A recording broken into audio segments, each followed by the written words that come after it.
Bharatiya Janata party की सरकार दलित पिछड़े वर्ग के लोगों कर रही है, ये आरक्षण के साथ छेड़खानी बंद होनी चाहिए।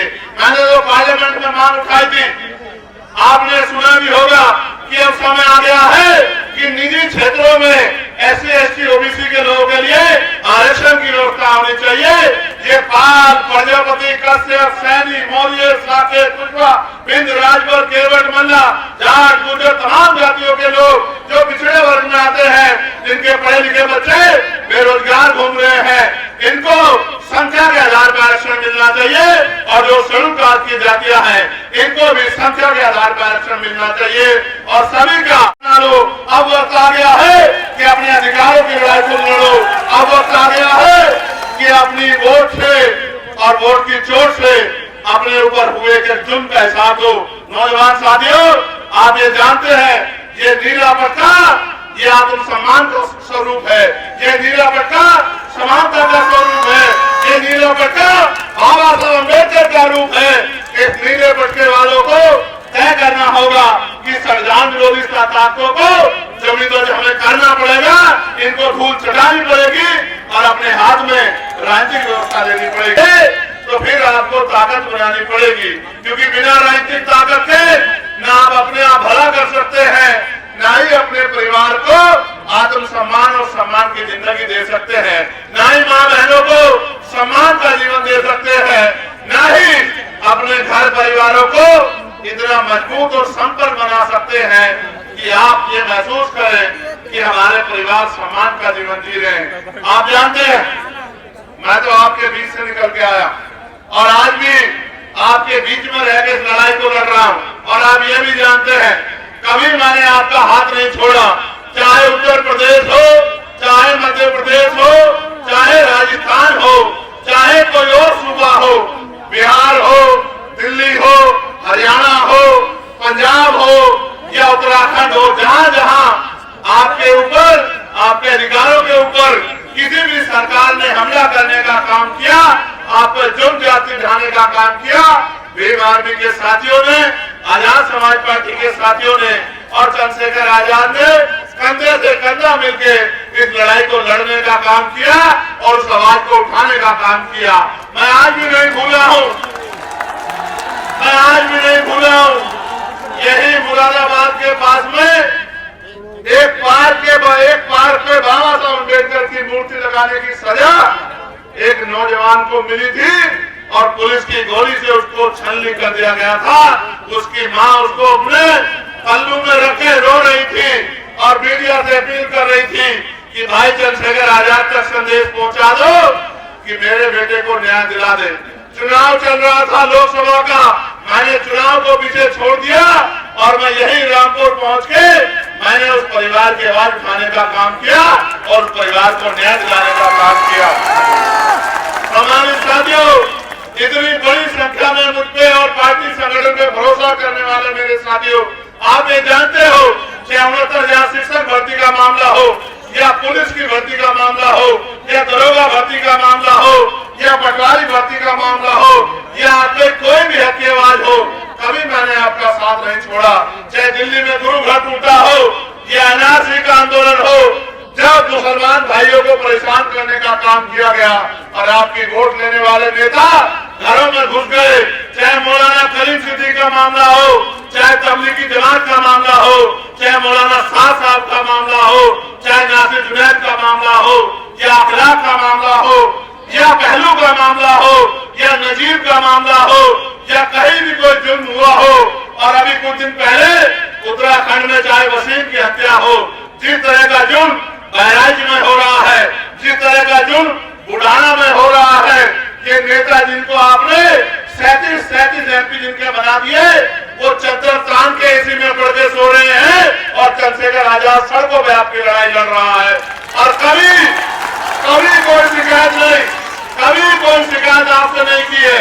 और इच्छा यह है, सिर्फ इच्छा यह है कि जिस तरह देश के अमीरों को सुख सुविधा का जीवन मिल रहा है, इस प्रदेश के और देश के हर गरीब को सुख सुविधा का जीवन मिलना चाहिए। इच्छा सिर्फ इतनी है कि जिस तरह से अमीर अपने बच्चे को प्राइवेट स्कूल में अच्छी शिक्षा दिला पा रहा है, गरीब के बच्चे को भी अच्छी शिक्षा मिलनी चाहिए और गरीब के बच्चों को भी रोजगार की व्यवस्था होनी चाहिए।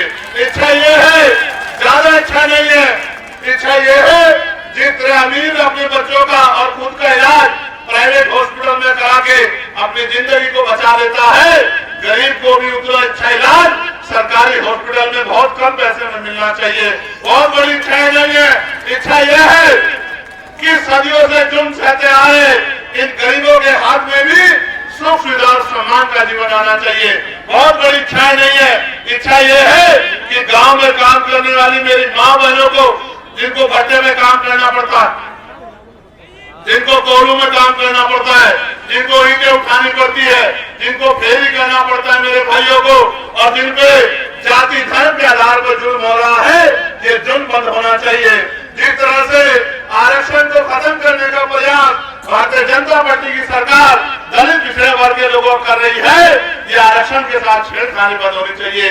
मैंने तो पार्लियामेंट में मांग उठाई थी, आपने सुना भी होगा कि अब समय आ गया है कि निजी क्षेत्रों में SC ST OBC के लोगों के लिए आरक्षण की व्यवस्था होनी चाहिए।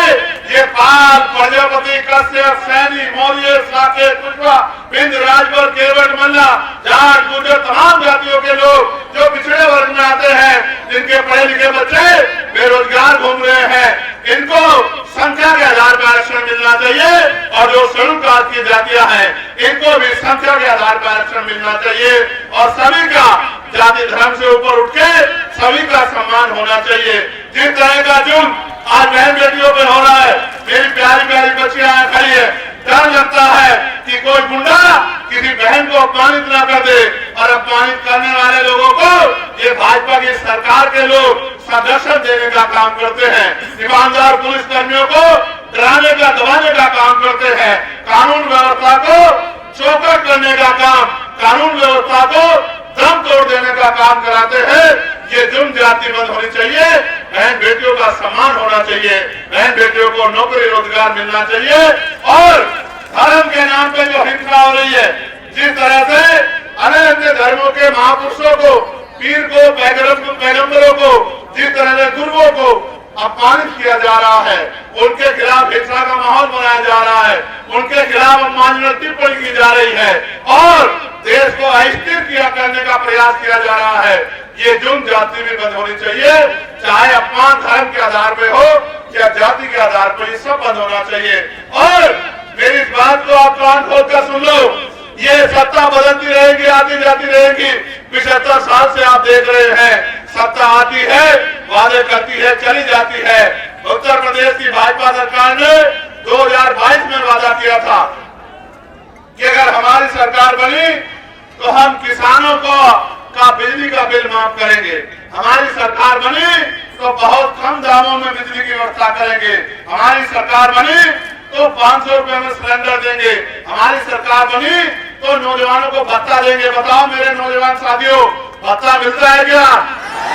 नौकरी मिलती है क्या? रोजगार मिलता है क्या? और तो रोजगार की आवाज उठाने जाओगे तो लाठियों से पीटने का काम करवाया जाएगा, अपनी हक की आवाज उठाने जाओगे तो जेल में बंद करने का काम किया जाएगा। और छोटे छोटे चुनाव में, गन्ना सोसाइटी के चुनाव में इन्होंने किसानों के पर्चे फड़वा दिए, किसानों पर जुल्म किया।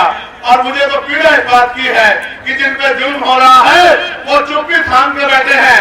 अब वक्त आ गया है कि गुलामी की बेड़ियां काट दो, अब वक्त आ गया है कि एकजुट होकर अपनी ताकत बना लो, अब वक्त आ गया है कि अपने अधिकारों की लड़ाई को लड़ो, अब वक्त आ गया है कि अपनी वोट से और वोट की चोट से अपने ऊपर हुए के जुल्म का हिसाब दो।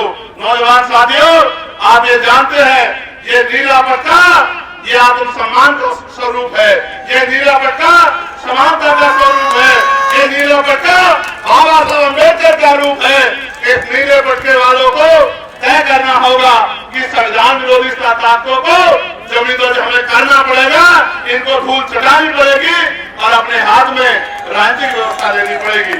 आज पुलिस के साथी यहाँ ड्यूटी कर रहे हैं, मैं इनके लिए भी चिंता करता हूँ। मैंने इनके लिए भी पार्लियामेंट में मांग उठाई कि इनको 8 घंटे की ड्यूटी इनको मिलनी चाहिए और सप्ताह में 1 दिन छुट्टी इनको मिलनी चाहिए। और बॉर्डर स्कीम से जो है, जिस तरह से इनको परिवारों से दूर रहना पड़ता है, तो बॉर्डर स्कीम भी खत्म होनी चाहिए। ये सरकार तो नहीं करेगी, लेकिन मैं पुलिस के साथियों को कहना चाहता कि आप चिंता मत करो, हमारे लोग मेहनत कर रहे हैं और आने वाला कल हमारा होगा, इन कमजोरों का होगा, गरीबों को होगा। आप देखना, आपकी मांगों को पूरा करने का काम हम लोग करेंगे।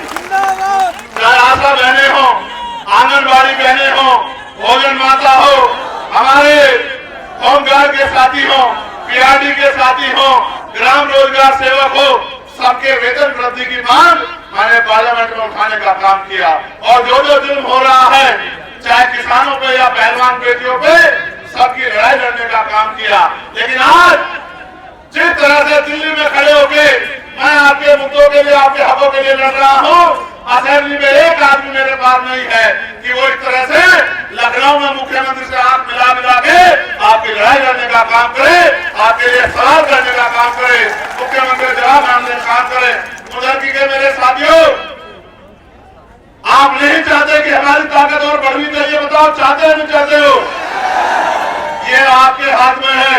अगर आपने ठान लिया और जिस तरह से हमेशा मेरी एक आवाज पे आपने खड़े होके ताकत देने का काम किया है, मैं आपको वचन देके कहता हूँ, इन जुल्म करने वालों को भागने की जगह भी नहीं मिलेगी। मेरी बात को आप याद रखना। आज जो जुल्म कर रहे हैं, ये किलों में जाकर बैठ जाएंगे। आज जो गरीबों की खाल ले रहे हैं, ये अपनी खाल की रक्षा करते घूमेंगे अगर आपने समझदारी दिखा दी। ये जो नौजवान यहाँ खड़ा है, मैं इनको कहना चाहता हूँ, जाओ यहाँ से, निकलो सभा से और गली गली जाके लोगों को जोड़ने का काम करो, लोगों को साथ लाने का काम करो, भाईचारा बनाने का काम करो। इस देश की एक ही पहचान है, वो हमारी एकता है। उस एकता को मजबूत करने का काम करो, गरीबों का सहारा बनो, कमजोरों की आवाज बनो, मजलूमों के साथी बनो और एकजुट होके इस नाइंसाफी के खिलाफ जंग को मजबूत करो। जब मुझे मौका मिला, हमारे पार्लियामेंट में सबसे ज्यादा मौकों पे हर हक की आवाज को उठाने का काम किया। लेकिन कभी कभी तकलीफ होती है कि असेंबली में जिस तरह से उत्तर प्रदेश में कानून बन रहे हैं, चाहे नजूल का कानून बना दिया हो लोगों की जमीन रखने के लिए, और एक और उत्तर प्रदेश में एक और बात चल रही है कि उत्तर प्रदेश की सरकार कानून को नहीं मानती, उत्तर प्रदेश की सरकार संविधान को नहीं मानती, उत्तर प्रदेश की सरकार बुलडोजर से न्याय करती है। मैं आपको विश्वास दिलाता हूँ कि जिन घरों में बुलडोजर चलाया गया है, ताकत बनने दो, इन सब घरों को इससे भी मजबूत बना के देने का काम हम लोग करेंगे। इनमें बुलडोजर चलाने का काम किया गया है। और इन सरकारों ने जमीन नहीं दी, घर नहीं दिए, रोजगार नहीं दिए, आत्मसम्मान का जीवन नहीं दिया, लेकिन रोज कहीं ना कहीं जबरदस्ती गरीबों के, दलितों के, पिछड़ों के, मुसलमानों के घरों को लूटने के लिए, उनको उठाने के लिए नए नए इनके पास ऑर्डर आ जाते हैं। अभी यहाँ संबल में 90 परिवारों को जो 50 साल से ज्यादा समय से रह रहे थे बहजोई में, उनके घर जो है तोड़ दिए, सील लगा दिए। आप ये बताओ, सरकार गरीबों को घर देती है, गरीबों के घर तोड़ती है? बताओ। लेकिन आज की सरकार तो गरीबों से उनका घर छीन रही है। इसका मतलब ये सरकार गरीबों की सरकार नहीं है, ये पैसे वालों की सरकार है। इन पैसे वालों की सरकार के कुंडे बंद करने का समय आ गया है और आपका मौका है, औरों को नहीं मिला।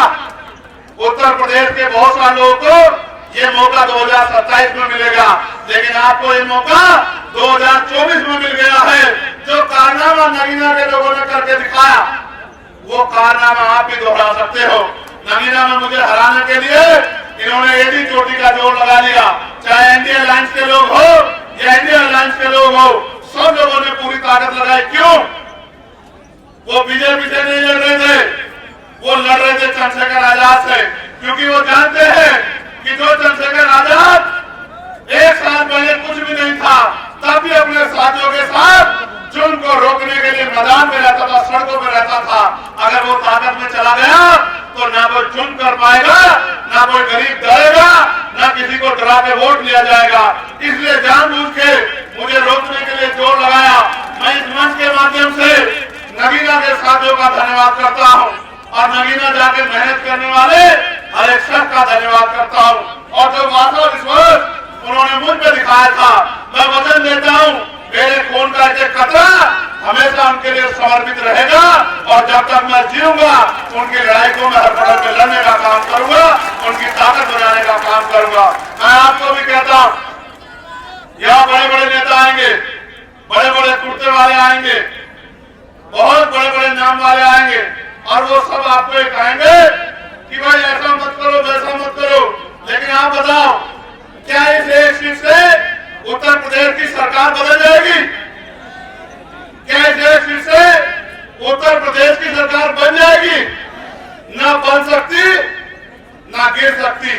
लेकिन एक काम जरूर होगा, जो लोग आपको अपना गुलाम समझते हैं उनको ये सबक जरूर लग जाएगा कि अगर इनसे वोट लोगे और इनका काम नहीं करोगे तो ये अपना फैसला भी बदल सकते हैं, ये किसी और को भी ताकत दे सकते हैं। मैं तो आपसे कह रहा हूं, आपको वोट डालनी है, मेरी दो बातों पर गौर कर लो। पहली है कि ये मत सोचो कि चांद बाबू लड़ रहा है, ये सोचो कि हम खुद चुनाव लड़ रहे हैं। ये सोचो कि हम खुद चुनाव लड़ रहे हैं और इसलिए लड़ रहे हैं कि हमें ताकत चाहिए इन गरीबों के आंसू पोंछने के लिए, इन पे होने वाले जुल्म को रोकने के लिए, अपने भाइयों को रोजगार देने के लिए, अपने टूटे हुए कच्चे मकानों को पक्के बनाने के लिए और अपनी हिस्सेदारी के लिए। इस बात को सोच के मैदान में उतरो। हम बाबा साहब के सिपाही हैं। बाबा साहब ने कहा था कि ये वोट हमारा हथियार है और हथियार का प्रयोग समझदारी से करना चाहिए। अगर हथियार का प्रयोग समझदारी से नहीं किया तो आपको नुकसान होता है। दो धारी तलवार है। अगर आपने जिम्मेदारी से, समझदारी से मेहनत करके वोट दी तो हाजी चांद बाबू जीतेंगे और आपकी ताकत बनेगी।